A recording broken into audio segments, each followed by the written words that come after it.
Today we're going to go over how to draw an arterial blood gas. The first thing you want to do is verify the order in Epic. Once you've done that, you want to gather your equipment. You want to have a syringe, a alcohol pad, a 2x2, a Band-Aid, and a biohazard bag. Some of the other facilities have that all come together in a kit, so whatever your facility has is what you will use. You also want to gather a patient label. Once you've gotten your equipment, you want to go to the patient room. You want to gel your hands before you go in the patient room. You want to introduce yourself to them. You want to verify the patient identification with their armband and their label. You can ask them their name or their date of birth. The patient's room number is not an acceptable patient identifier because, as we know, patients change rooms all the time.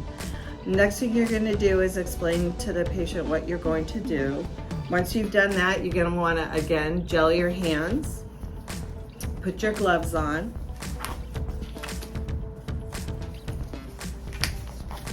You want to palpate your arteries, trying to verify which artery you're going to use. Once you've determined that, as far as the Allen's tests go, multi-care's policy is it is mandatory if the patient has a known history of collateral circulation problems. Otherwise, it's optional, but it always is a good idea to go ahead and do the Allen's test on a radial artery. So once we've determined that, we're going to go ahead and we're going to clean the site.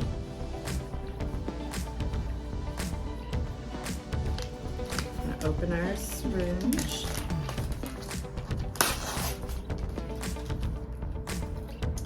Have my 2x2 ready.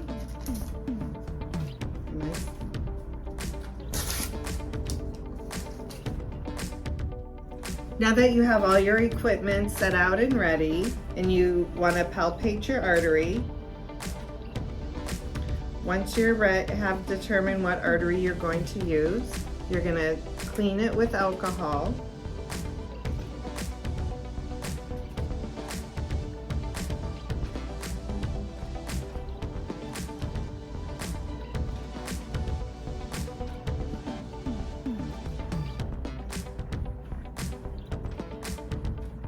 Once your needle has filled, we're going to go ahead and apply pressure on and you want to activate the needle guard. And while you're doing that, you're going to go ahead and you're going to roll. While you're holding pressure, you're going to roll the syringe and mix the heparin with the blood. Once you've held your site for 2 minutes, you want to check it, make sure it's not bleeding anymore. You want to go ahead then, remove your cap, your needle, and apply your cap and aspirate any air that you might have left in the syringe so there is no air bubbles left in the syringe. Once you have that done, before you leave the room, you want to go ahead and you want to put the patient label on the syringe. Once the label is on the syringe, you're going to go ahead and you're going to put the syringe in a biohazard bag. You're going to apply a pressure dressing on the arm, and you're going to remove your gloves, gel your hands, and then leave the room. So now we're going to go ahead and run the blood gas. So once you leave the patient's room, you want to bring your blood gas to your blood gas machine. You're going to choose the ABG, and you're going to either enter your password or you can scan it with the barcode scanner. You want to scan your Kronos login. Once you've done that, you're going to go ahead and you're going to put the syringe on and you're going to press aspirate.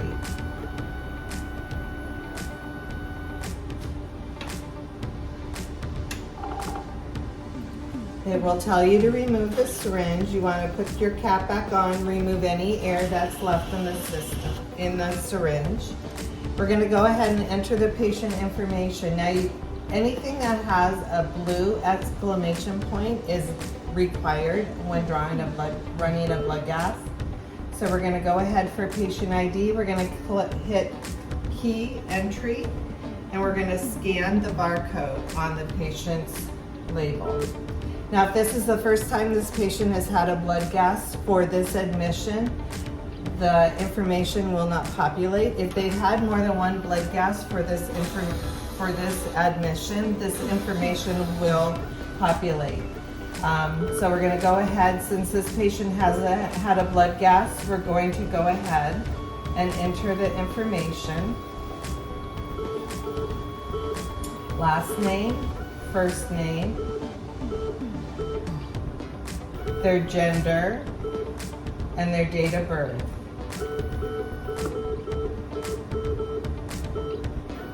Over here, you're going to have who you drew it. You can enter the clinician that ordered it. We're going to enter the draw time.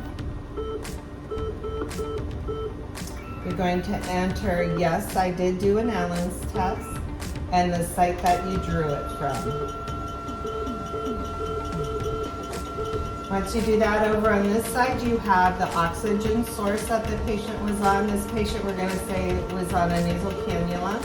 And we're going to enter the percent of oxygen that they were on, not the liter flow, the percent. Once you've done that, you're going to click View Results. The results are going to come up. So with this patient, anything in white is within normal limits. Yellow means it's outside of normal limits but still acceptable. If you do get a red results, those are notified, or those are critical values in which you need to notify the physician. In order to do that, you're going to go down here and you're going to click Notify. You're going to, and notified by, you should have a QR code that was given to you. You're going to go ahead and scan your QR code. It will put your first initial, last name, click enter. Your physicians, there are QR codes for your physician, so you're going to choose the physician.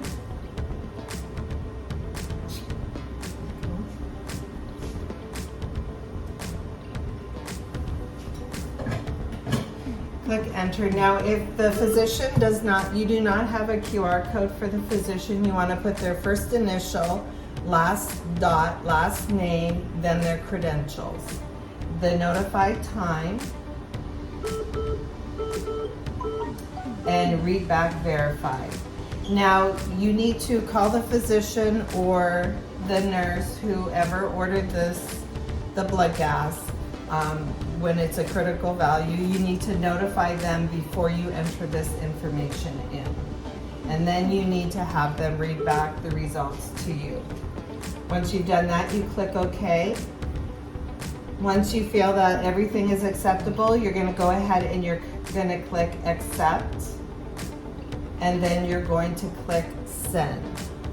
And at that time, the blood gas will go to the patient's chart in Epic.